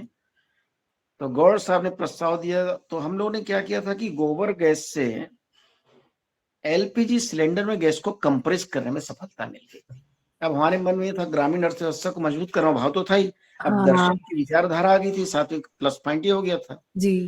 तो उस आधार पे हमने सोचा कि अब ये बहुत बढ़िया हो गया कि समाधान है और समृद्धि के लिए कार्यक्रम हम करते हैं और उसमें प्रकृति के साथ पूरकतापूर्ण व्यवस्था को स्थापित करने के लक्ष्य से कृषि और गौपालन। अच्छा, बाबा जी बहुत बढ़िया बोला करते थे कि गौपालन कृषि अर्थ आधारित अर्थव्यवस्था का रीढ़ है, कहे उसको लिखवाया था। तो कृषि और गौपालन को आधार बनाकर बहुत सारे प्रयोग सह अस्तित्ववादी कृषि के हमने किए। तो मैं ये कहना चाहता हूं कि उससे एक आश्वस्ति भी बनी कि इस आधार पे जिया जा सकता दिया है। जा सकता है, सही बात है। लेकिन बाबा जी एक बात हमेशा कहते थे कि अनुभव संपन्नता से कम में प्रमाण नहीं है। अब ये चीज समझने में दिक्कत जाती थी क्योंकि हाँ अनुभव बड़ी चीज लगती थी। और जैसे ही 2007-8 में दौर में राकेश गुप्ता भैया का आना हुआ, तो राकेश गुप्ता भैया तो अनुभव को लेकर बहुत गहरे प्रश्न करने लगे बाबा जी से। हाँ और उन प्रश्नों के माध्यम से हम लोगों को बहुत कुछ समझने को मौका मिला कि अनुभव संपन्नता एक बड़ी चीज है। अनुभव होना और उसकी पूरी प्रक्रिया है, अध्ययन की पूरी प्रक्रिया है। तब फिर बहुत सारी बातें खुली। तब ये समझ आया कि नहीं, मध्यस्थ दर्शन का पठन बहुत जरूरी है। बाबा जी हमें मिले हैं, इसका मतलब है कतई नहीं कि इतने में चर्चा करके बात पूरी हो जाएगी। हाँ कहीं कहीं ये भाव भी आस्था विधि से गहराई से था कि गुरु हमको बोध करा देंगे। सही बात है, ये आदर्शवादी विचार पीछा नहीं छोड़ता। ये पीछा नहीं छोड़ता आदर्शवादी विचार। तो सही बात है। हमारे कुछ साथियों को लगता था कि बाबा जी की सेवा करते करते कुछ मिल जाएगा। एक दिन वहीं जम के लताड़ा, बिल्कुल लताड़ा, सुनो ये हमारा पाँव दबाने से कुछ नहीं मिलने वाला, वो तो शरीर का हिस्सा है, कुछ नहीं होगा इससे। तो ये ऐसी बहुत सारी बातें हैं। हाँ तो उस दौर में कुछ अच्छे अच्छे सूत्र जो मध्यस्थ दर्शन के वाङ्मय में शायद पढ़ने को न मिले, उनमें से एक बहुत बढ़िया लाइन बाबा जी ने यानी जी चर्चा में निकल कर आई थी, जो जी मेरे लिए बड़ी टैग लाइन जैसी है। हाँ मैं अभ्युदय संस्थान में तो मकान बनवाना चाहता था। जी तो मकान बनाने के लिए अब ये भाव आ गया था कि प्राकृतिक विधि से जीना है तो मिट्टी का हाँ मकान बनाया जाए। हाँ तो मैं अपने मित्रों से बोला, यही बीआर भैया, सोम भैया, सबसे बात किया कि तब तक अंजनी भैया ने अपना घर बना लिया था और वो अच्छा पक्का मकान था। जी और इधर हमारे सहयोगी परिवार भी रहते थे जो थोड़े कच्चे मकानों में रहते थे। तो वो जो पुरानी क्या बोला जाए, जो एक शैली है। आदर्शवादी हाँ सोच जो थी वो जी हावी थी कि हाँ नहीं, हम सब एक जैसे धरातल पर रहें, एक जैसे मकानों में रहें। हाँ तो मैं अपने मकान के लिए अपनी श्रीमती को तैयार कर लो, वो मान भी गई थी, हम मिट्टी के मकान बना के रहेंगे। अच्छा तो मैंने मिट्टी के मकान के एक डिजाइन पूरा लेआउट भी तैयार करके दिखा दिया था अपनी श्रीमती को, देखो ये 2 कमरा रहेगा, एक किचन रहेगा, हम रहेंगे। तो बीआर भैया ने कहा, देखो भैया कि इतना आदर्शवादी हो जाना भी ठीक नहीं है हमारे लिए, हमको एक बार बाबा जी से पूछ लेना चाहिए।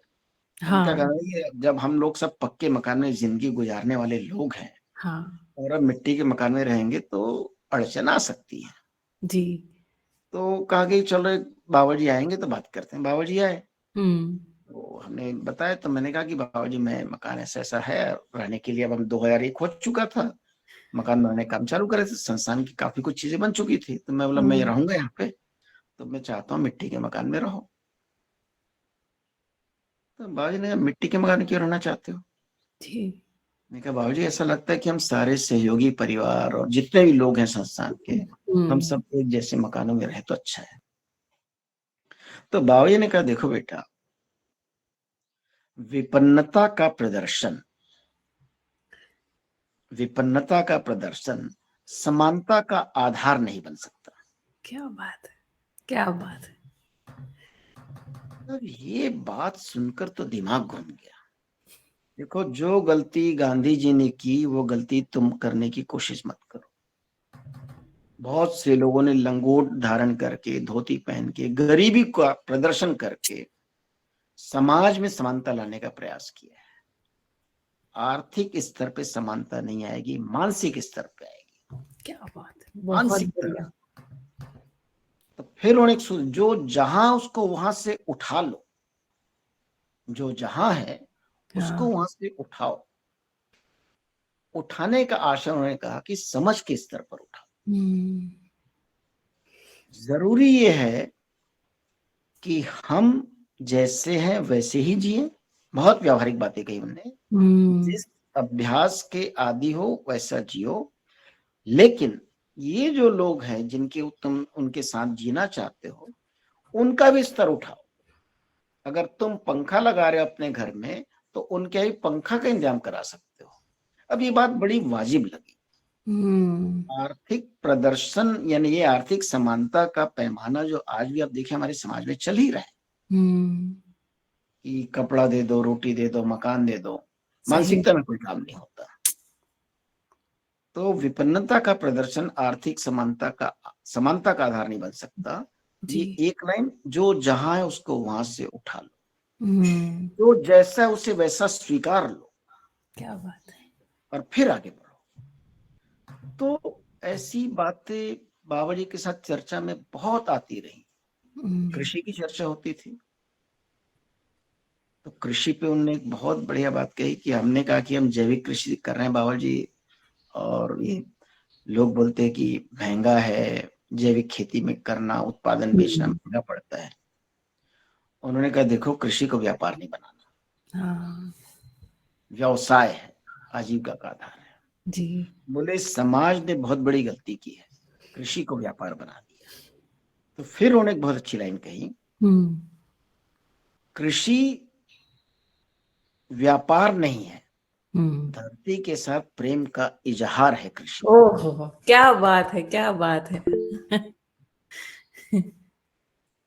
अब धरती के साथ कृषि का यानी प्रेम का इजहार है कृषि, ये लाइन तो अद्भुत लगी। मैंने कहा क्या हाँ। बात है? तो बोले बेटा, प्रकृति में जो व्यवस्था बनी है उस व्यवस्था में भागीदारी करना ही प्रेम पूर्णता है, और गजब की। सही बात है। तो मैं ये कहना चाहता हूँ, बाबा जी के जो दर्शन में जो उन्होंने लिखा, वो जीते तो थे ही, जी। लेकिन उन्होंने जीने का भी सूत्र दिया। हम्म, यानी वो सारे सूत्रों को याद करते हैं जो उन्होंने कहा, चर्चा में हाँ। आया। लिखा भी बहुत कुछ है, लिखा तो है ही, सब कुछ काफी लिखा हुआ पूरा। तो मैं ये याद करता हूँ कि जैसे उन्होंने कृषि के लिए और पूरी व्यवस्था के लिए बात कही, यानी बोला करते थे, बोले जो जिससे बना है वही उसकी आवश्यकता है। हम्म, तुम कृषि कर रहे हो, तो उस दौर में क्या होता था कि ये नाडेप कंपोस्ट, एक जैविक कृषि के लिए हम्म, बहुत नाम चलता है नाडेप जी। का। भाई नाडेप। देखो, मैं अपनी बात लगातार बोल रहा हूँ, शालिनी जी आप कुछ बताइए, मैं तो सीधे फ्लो में बोल रहा हूँ। I don't know what is the planning, I mean hmm, sorry, नहीं नहीं, 1 घंटा हो गया बात भैया करते आप हुए। आप जो बोल रहे हैं एकदम यही फ्लो है ना। और हम सब इतने गदगद हैं कि हम आपको बता नहीं सकते, है ना। अनुमोदन के लिए आप लोग, है ना, आप सभी भी बता सकते हैं कि कितना अनुमोदन आपका है। भैया आप जो बता रहे हैं वो हमको रोमांचित कर रहा, हम उस दृश्य में पहुंच जा रहे हैं आपके साथ, है ना। तो आप इसी फ्लो को बनाए रखिए और सहज बस हम आपसे यही जानना चाहते थे, इसी फ्लो में जानना चाहते हैं। और आखिरी में जो खुशियों के एम्बेसडर है उसके बारे में थोड़ा सा बताइएगा, है ना। आप जो भी हमारे साथ शेयर करना चाहते हैं ये सब हमारे लिए उपयोगी है ही, है ना। तो नहीं आप यानी कंटिन्यू मैं करिए। रियली सॉरी, यानी मैं माफी चाहूंगा कि आपने मुझे किस उद्देश्य से बुलाया, मुझे ठीक से आपने बस फोन में बताया कि ऐसा ऐसा है। तो नहीं भैया, कोई उद्देश्य, दीदी से मैंने रिक्वेस्ट भी किया था, इस जी। प्रोग्राम का कोई उद्देश्य नहीं है, आपका फ्लो हमारा उद्देश्य है। और कम पड़ जाएगा तो आपकी अनुमति होगी तो आपको एक बार और सुन लेंगे भैया। तब तक पूरा नहीं सुनेंगे, सुनते रहेंगे, है ना भैया। हाँ। नवीन भैया कुछ चलिए, कहना चाहते हैं जी। जी नमस्ते जी। दीदी। नमस्ते नमस्ते नवीन भैया। संकेत भैया नमस्ते। नमस्ते नवीन भैया। मैंने आपको वर्कशॉप में बहुत सुना है। जी दीदी की वजह से आज ये सौभाग्य हुआ कि मैं आपसे बात कर पा रहा हूँ, नमस्ते कर पा रहा हूँ। और तो ये जो सहज और सरल शेयरिंग होती है ना, इससे बहुत प्रेरणा मिलती है। मतलब केवल जी आप ही की नहीं कह रहा हूँ, जिनकी भी हम लोग सुनते हैं, तो मुझे लगता है फ्लो ठीक ही है। कोई अगर टॉपिक ना रख के ऐसे ही शेयरिंग हो तो वो ज्यादा नेचुरल शेयरिंग जो होती है ज्यादा प्रेरणादायी होती है, मतलब अपने लिए कह रहा हूँ मैं ये बात। अच्छा। सभी के लिए है भैया, नवीन नवीन भैया सबके लिए यही बात है ना। हाँ, रश्मि दीदी। और जी दीदी सॉरी मैं बीच नमस्ते में सभी गया। को, नमस्ते प्रिया जी। जी मुझे तो ऐसे लग रहा है कि जैसे मैंने बाबा जी को कभी नहीं देखा, तो हाँ आप जो बता रहे हैं वो तो बहुत ही मतलब बहुत ही ज्यादा सुखदायक लग रहा है, क्योंकि आप बाबा जी के प्रतिरूप बनकर आप सब जो है जो उनके साथ समय बिताए वो बाबा जी का प्रतिरूप है हमारे लिए। अरे ना हमारी ना, जनरेशन बिल्कुल जिसने नहीं। बाबा जी से कभी मुलाकात नहीं की, तो हमारे लिए बहुत खुशी की बात है। जो आप बता रहे हैं वो सुन के बहुत अच्छा लग रहा है। सही में दीदी बहुत गदगद हो रहे हैं हम लोग। बहुत बिल्कुल प्रेरणा मिल रही है, बहुत बहुत अंदर से इतनी खुशी हो रही है ना कि अरे वाह इतनी सुंदर बात, अरे वाह इतना अच्छा बोले बाबा जी। तो बहुत अच्छा लग रहा बिल्कुल। है प्रिया जी, बहुत बढ़िया। चलिए धन्यवाद। जी जी धन्यवाद। संकेत भैया, ये आपका और शालिनी दीदी का उपकार है हमारे ऊपर। और भैया ये जो है ना आपने जो बताया ना पूरा आपका जो निचोड़ है जीवन का, तो ये पठन और अध्ययन तो है ही जो बाबा जी ने दिया, लेकिन उसके अलावा जिन्होंने जिया है और जीने में जो प्रयोग आपने किए हैं, और प्रयोग की जब कोई एक प्रयोग की असफलता हुई तो वापस आपने दूसरे प्रयोग में गए, यही सबकी जर्नी भैया। तो ये हम लोगों के लिए एक प्रेरणा का स्रोत है और बहुत ही अच्छा लगा भैया। शालिनी दीदी का कल हमने सुना, आज आपका सुन रहे हैं, जी तो ये बहुत ही मतलब एक जीवन जीने में जो देखते हैं वो जल्द बहुत आसानी से अंदर पहुंचता भैया। और जी इतनी ईमानदारी और स्पष्टता से जब आप रखते हैं तो हम लोगों को इससे बहुत अच्छा मार्गदर्शन मिलता है। और हम दीदी से मैंने रिक्वेस्ट किया, दीदी समय की सीमा हम नहीं रखेंगे, फ्लो को देखिए, और दीदी ने इसको माना भी है इस रिक्वेस्ट को। तो आप दोनों के प्रति बहुत नहीं, बहुत वैसे मैं आभार। बता दूं, मेरे को 9 बजे निकलना पड़ेगा अभी, और हाँ रश्मि दीदी भी आना पड़ेगा। हम सब अध्ययन जी शिविर चल रहे हैं ना छोटी में, तो हाँ मैं हाँ जन्मदिन ले रहा हूँ असल में, जी है ना। जी तो 9 जी से जी क्लास चालू हो जाती है, 9 से 9। बिल्कुल भैया, आप कंटिन्यू करिए है ना, और जितनी देर भी आपके लिए अनुकूलता है उतनी देर कंटिन्यू करिए। हमारा समय 9 बजे तक हम सब बैठेंगे आपकी तो बात आप भी सुनने। कोई प्रश्न कर सकती हैं दीदी, ये मैं कह रहा था। मैं अपनी बात तो भैया कहता रहा। ये जो बात जो जिससे बना है उस वही उसकी आवश्यकता है। आप इसको थोड़ा सा और बाबा जी ने कैसे कहा इसी को कंटिन्यू करिए। हाँ, तो मैं ये कह रहा था कि बाबा जी से नाडेप कंपोस्ट, जी ये खेती में, यानी जो लोग खेती से जुड़े उनको पता है कि जी खाद बनाने की एक नई विधि विकसित हुई थी उस दौर हाँ में, उस 90s समय में, जी जिसमें कि जमीन के ऊपर में 5 फुट चौड़ा, 12 फुट लंबा और 3 फुट ऊंचा ईंट का, जालीदार ईंट जैसा एक स्ट्रक्चर बनाया जाता है। टंकी बनाते थे, उसमें एक जी एक ईंट अल्टरनेट निकाली जाता है कि उससे हवा क्रॉस हो। हम्म तो कंपोस्ट बनाने की टेक्निक डेवलप हुई थी। हम्म तो वो कंपोस्ट, अब मैं संस्थान की खेती बाड़ी मेरे जिम्मे रही मोटे तौर पर, हम्म शुरुआती दौर का पूरा देखते ही था, तो अभी भी वही चलता है। तो मैंने कंपोस्ट बनाने के लिए टंकी बनाने का काम प्रारंभ किया। जी बाबा जी का आना हुआ, हम्म तो मैंने बताया बाबा जी को, बाबा जी हम जैविक खाद बनाने की तकनीक कैसी ऐसी आई है, नई टेक्निक है, काफी अच्छी है, इससे खाद 3 महीने में तैयार हो जाता है। हम्म तो उन्होंने कहा कि देखो बेटा, जो जिससे बना है वही उसकी आवश्यकता है। जी अच्छा, बाबा जी की भाषा आप जानते हैं ना कैसी रहती है, हाँ थोड़ी सी यानी एक बार में साधारण बात ही कहते हैं, बट एकदम से समझ में नहीं आती। मैं हम्म कहा जो जिससे बना है वही उसका, किसका मतलब क्या बाबा जी? बोले बेटा देखो, जो धरती और पौधे के बीच का जो संबंध है, हम्म पौधे की जो वृद्धि है वो जड़ों के माध्यम से होती है, और जड़ हमेशा धरती के अंदर अंदर होता है। रहती है। हाँ तो जो भी खाद ग्रहण करना है, वो खाद ग्रहण करने का काम खाद पकने का काम होता है। अब हम्म ये एक नई चीज, यानी हालांकि गांव में भाषा चलती है, बोले हम्म जो गोबर होता है वो कच्चा होता है, हम्म गांव में खाद को पकाया जाता है, तो खाद का जो पकना है हम्म वो मिट्टी के भीतर होता है। सही बात अब है। ये बात बड़ी गहरी बात लगी मुझे कि बिल्कुल मिट्टी के भीतर में जड़ होता है, जड़ की वृद्धि मिट्टी के भीतर में होती है, धरती के भीतर होती है। जब जमीन के अंदर जड़ घुसता है, और वहां जो गोबर है वो 3 महीने में पचता है या 6 हम्म महीने में पचता है, तो वो पकता है। Hmm then I got very different thing, you know हाँ व्हाट, मुझे अपना साइंस याद आ गया। एरोबिक और एनएरोबिक। एनारोबिक। तो जमीन के ऊपर में जो बैक्टीरिया होते हैं वो एरोबिक बैक्टीरिया होते हैं, बिल्कुल। और जमीन के भीतर में एनएरोबिक, यानी जहां हवा नहीं होती, कम नहीं। रहती है। बाबा जी का आशय ये था कि सूक्ष्म जीवों की उपस्थिति जहां होगी वहां से खाद बनेगा। सही बात है। तो जो जिससे बना है उसको ने डिफाइन किया कि बेटा हाँ। ये जो खाद बनने की प्रक्रिया है ये जमीन के भीतर में होती है, और खाद, ये जो पौधा है इस खाद और मिट्टी के संयोग से बनता है। तो मिट्टी यानी पौधे की जो आवश्यकता है वो धरती है, और धरती में खाद का भरा होना, दूसरे शब्दों में धरती का स्वस्थ होना। धरती स्वस्थ होगी तो पौधा स्वस्थ होगा। हाँ। फिर उसको आगे जोड़ा, सही बात। पौधा स्वस्थ होगा तो उस पौधे को खाने वाला मानव, खाने वाला पशु, वो स्वस्थ होगा।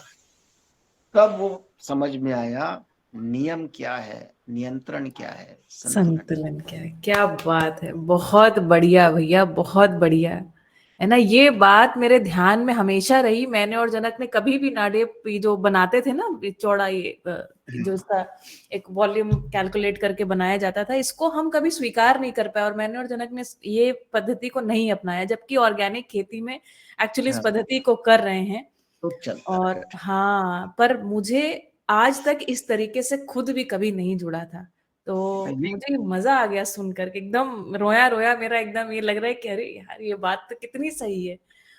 और सही कैसे आपके अंदर एक रस की तरह उतर जाता है, एकदम आप एकदम उसके साथ सहमति, तदाकार आप हो जाते हो कि हाँ ये बात सही है और यही बात सही है।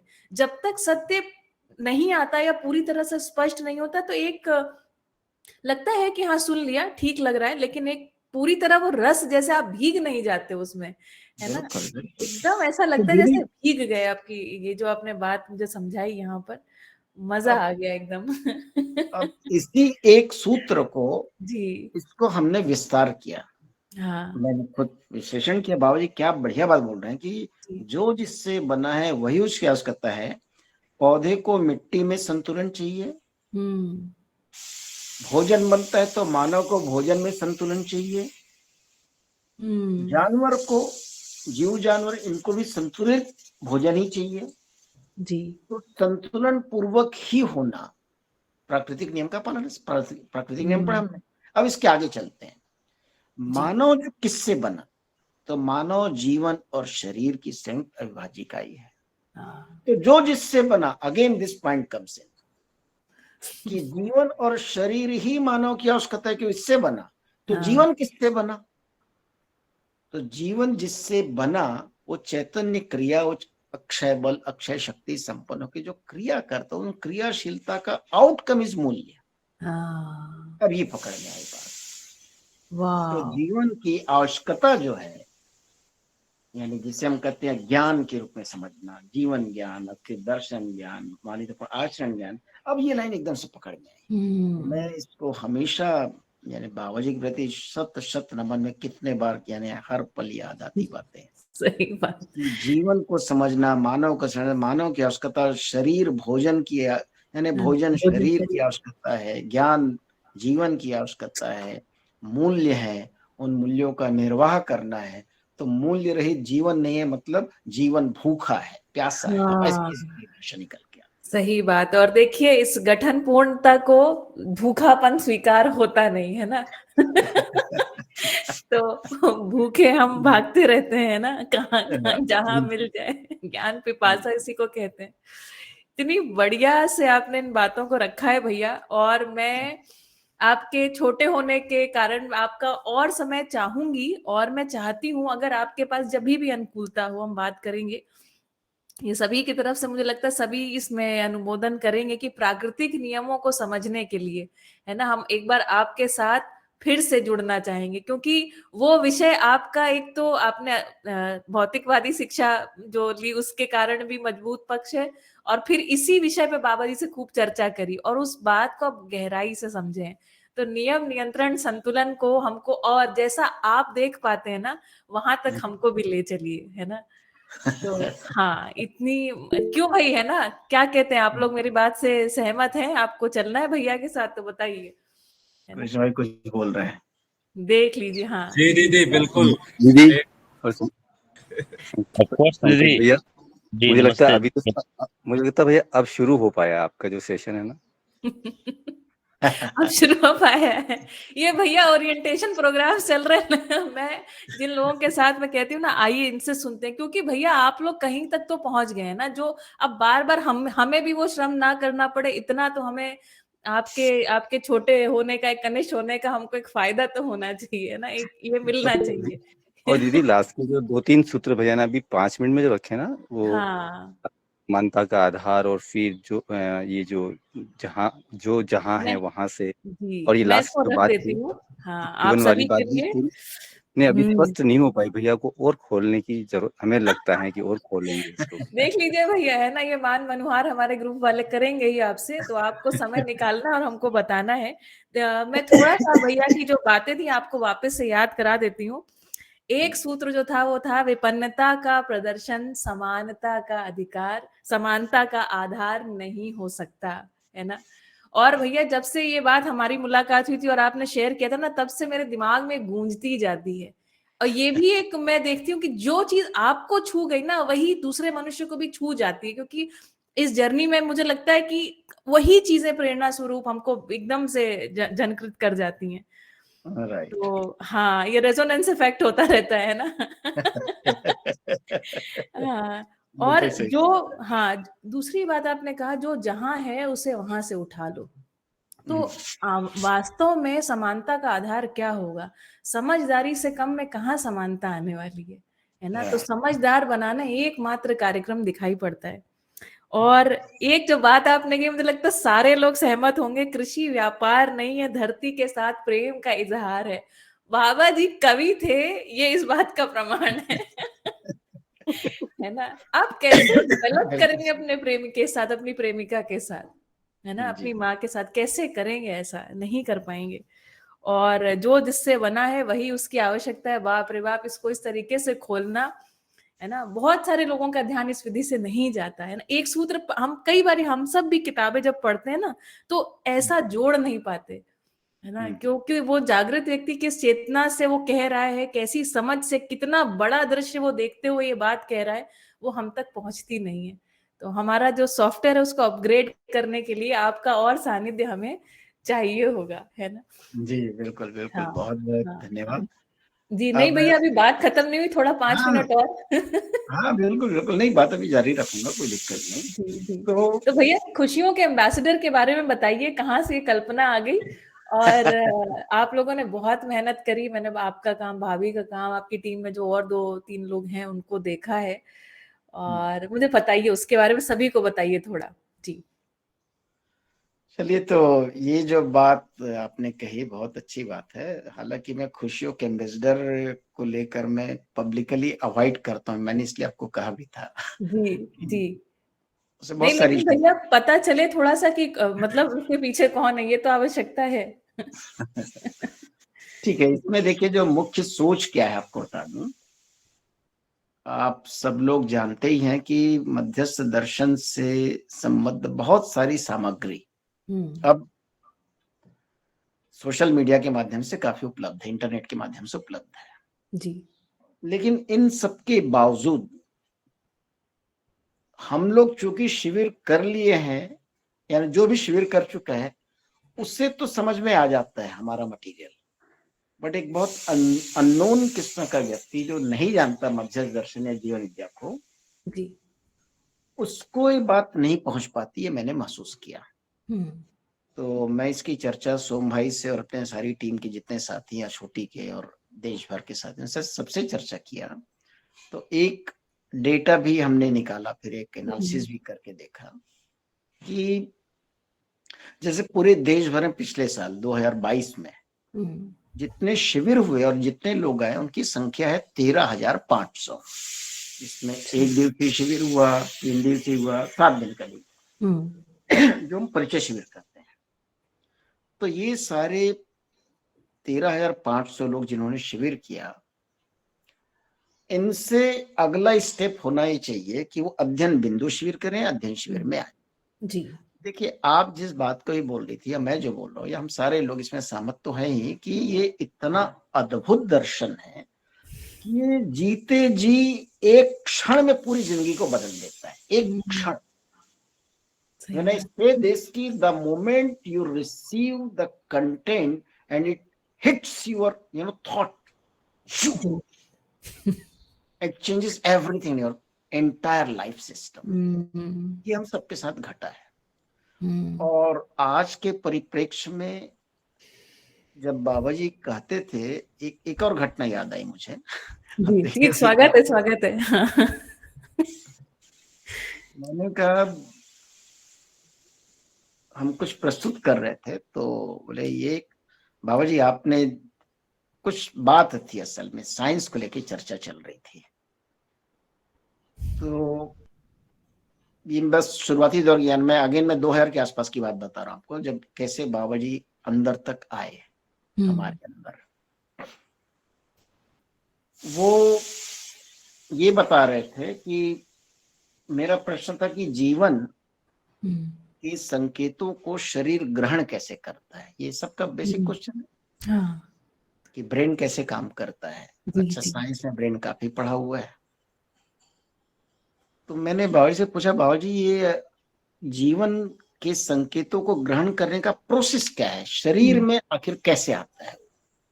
तो वो जीवन पुंज है और सब जगह है। मैं कहा सब ठीक है, बट एक्चुअली कैसे काम करता है। यानी ये जो ज्ञानवाही तंत्र कहते हैं, ये ज्ञानवाही तंत्र में संकेत ग्रहण और संकेत देना दोनों घटना हो रही है ना, ये कैसे होता है। तो उन्होंने बताया कि बेटा, यह जो मस्तिष्क है, इसमें बहुत सारे तंतु, असंख्य तंतु हैं तरह तरह, जी और ये एक रासायनिक जल में तैरता है, ऐसे जैसे कि दूध में मलाई। तो दूध में जैसे मलाई की परत रहती है, उस मलाई के ऊपर में मूंछ जैसा तंतु रहता है, छोटा छोटा छोटा छोटा, सारे तंतुओं का जाल है। तो जब जीवन कोई संकेत देना चाहता है तो उससे कंपन होता है, और कंपन होता है तो उन तंतुओं में जो संकेत जैसी ग्रहण करने की प्रक्रिया होती है, उस कंपनात्मक विधि से तंतु जो है उस संकेत को ग्रहण करता है। अब ये विज्ञान की भाषा में इसको समझिए जी, है ना। ये तो दर्शन की भाषा में बाबा जी ने अपनी शैली में बताया कि रासायनिक जल में मलाई की तरह तैरता है, और तंतुओं का पूरा जाल है, और उन तंतुओं को संकेत मिलते हैं। तो जो कंपन होता है रासायनिक द्रव्य में, वो कंपनात्मक गति, उस कंपन की वजह से तंतु को संदेश मिलता है, और फिर वो ज्ञानवाही तंत्र में तत्काल पूरा का पूरा, चूंकि वो पूरा है।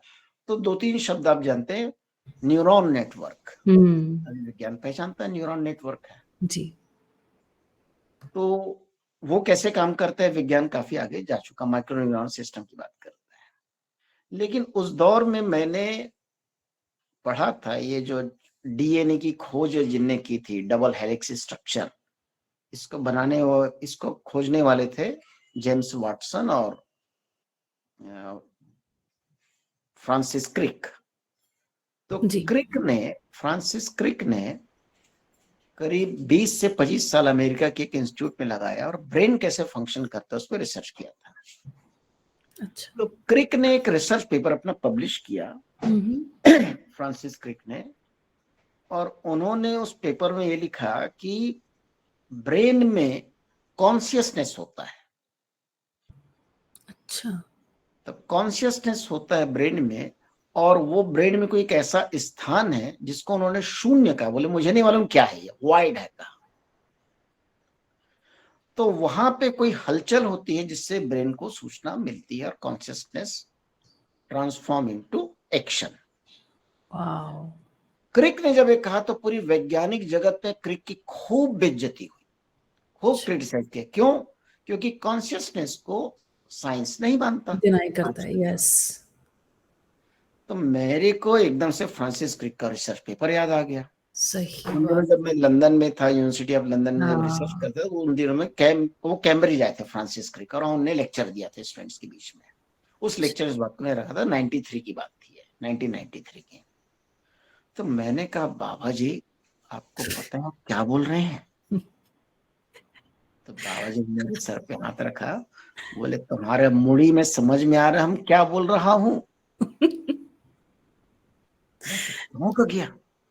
मैंने कहा ये बात तो विज्ञान के लोग ढूंढ रहे हो, नहीं मिल पा रहा है, और एक ऐसा ऐसा साइन तुम्हारे दिमाग में घुस रहा है, क्या बोल रहा हूँ?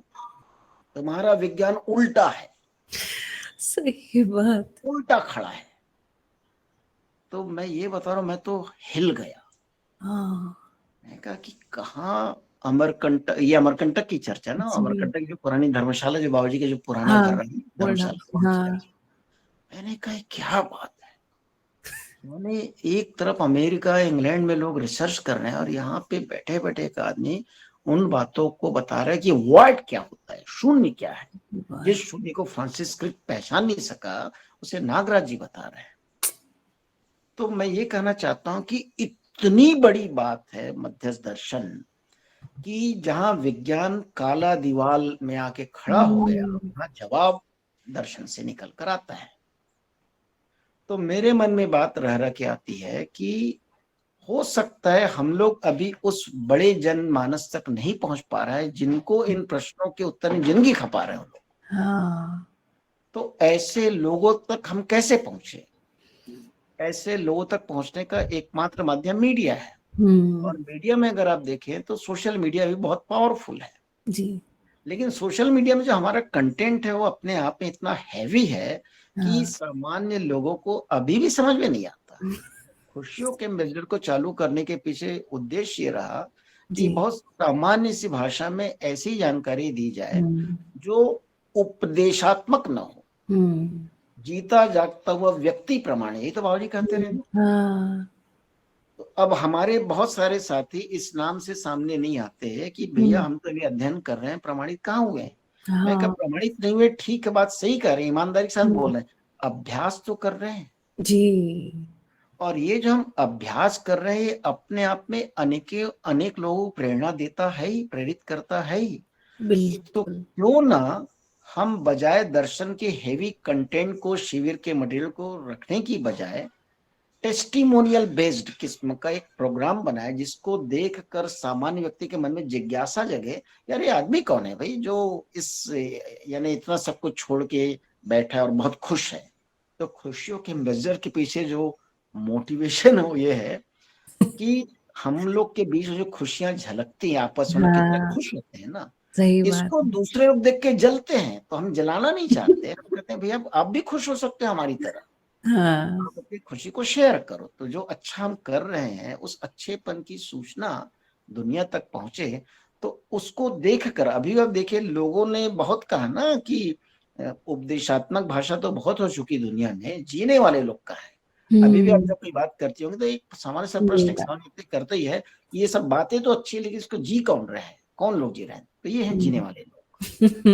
सही तो बात है, बहुत बढ़िया।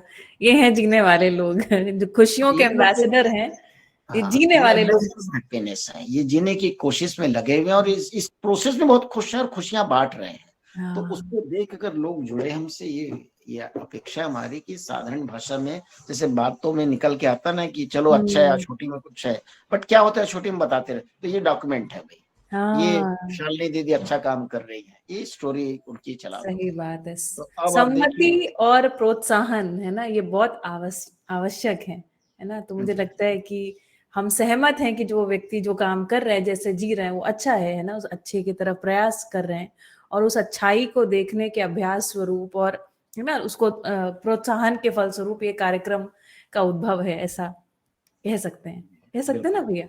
जी जी बिल्कुल वही सोचे। बढ़िया।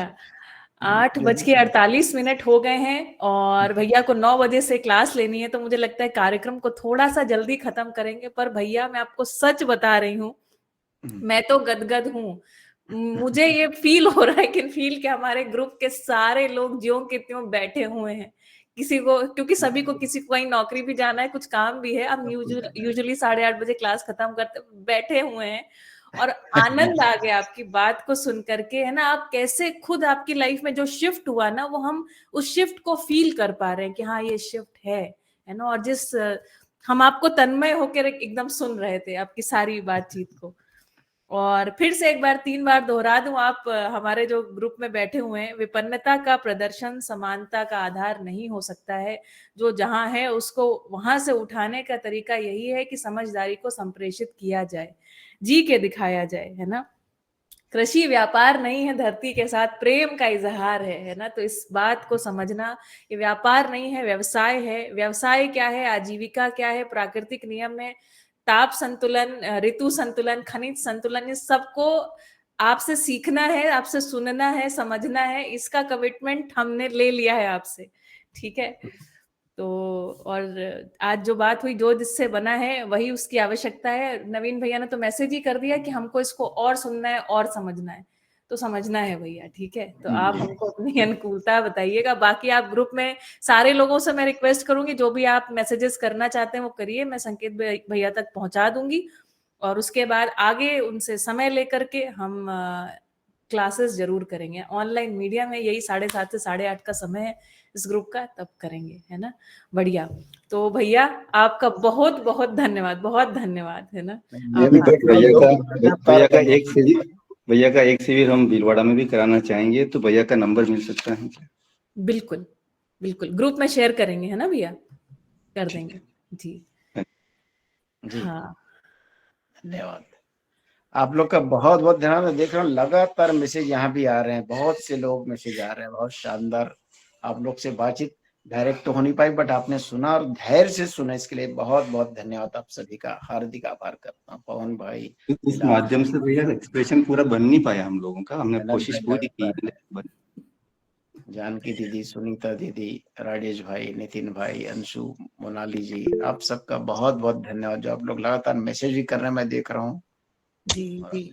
पवन भैया, हाँ जी जी भैया जी, नमस्कार। शालिनी दीदी को बहुत बहुत धन्यवाद कि वो सप्ताह में या 2-4 दिनों में हम लोगों को भेंट करवाते रहते हैं आप जैसे लोगों से। तो काफी अच्छा लगा सत्र, काफी अच्छा लगा। और पहले भी आपके बारे में तो काफी और वीडियो वगैरह भी देखता ही रहता हूँ। इस बार जब नागपुर सम्मेलन में गए थे तो सोम भैया से काफी चर्चा हुई आपके बारे में भी। उन्होंने स्टेज पर ये बताया भी था कि संकेत भैया और मुझ में इतना ही अंतर है, माइक थोड़ा सा वो ऊपर उठाए और बोले कि हम लोग एक ही हैं, एक साथ से हम लोग काम शुरू कर रहे हैं। तो बढ़िया भैया, छुट्टी जब आना होगा तो मिलूंगा मैं। बिल्कुल, आप लोग आइए भैया, आप सबका स्वागत है। और अध्ययन करने आइए, बहुत मजा आएगा आप लोग को। 6 महीने का समय कैसे गुजरता है पता नहीं चलता लोगों को। बिल्कुल जी भैया, बिल्कुल बिल्कुल, आना ही है ना। बढ़िया, ठीक है, ठीक है। तो सभी लोग, अभी हम सभा को यहीं पर समाप्त करें आज, है ना। आपका अनुमोदन हो तो समाप्त किया जाए। बिल्कुल बिल्कुल, ठीक है ना। तो सभी को धन्यवाद, संकेत भैया को खास धन्यवाद। मिलते हैं, है ना। चलिए, तो आपसे मुलाकात होगी, मैं आपको, हाँ, कल सुबह मुलाकात होगी ठीक 7:30 बजे। कल हमारा स्पेशल एक सत्र और है, ठीक है। चलिए, एक बार फिर से नमस्कार, आपका दिन शुभ हो। हरि हर जी। नमस्ते।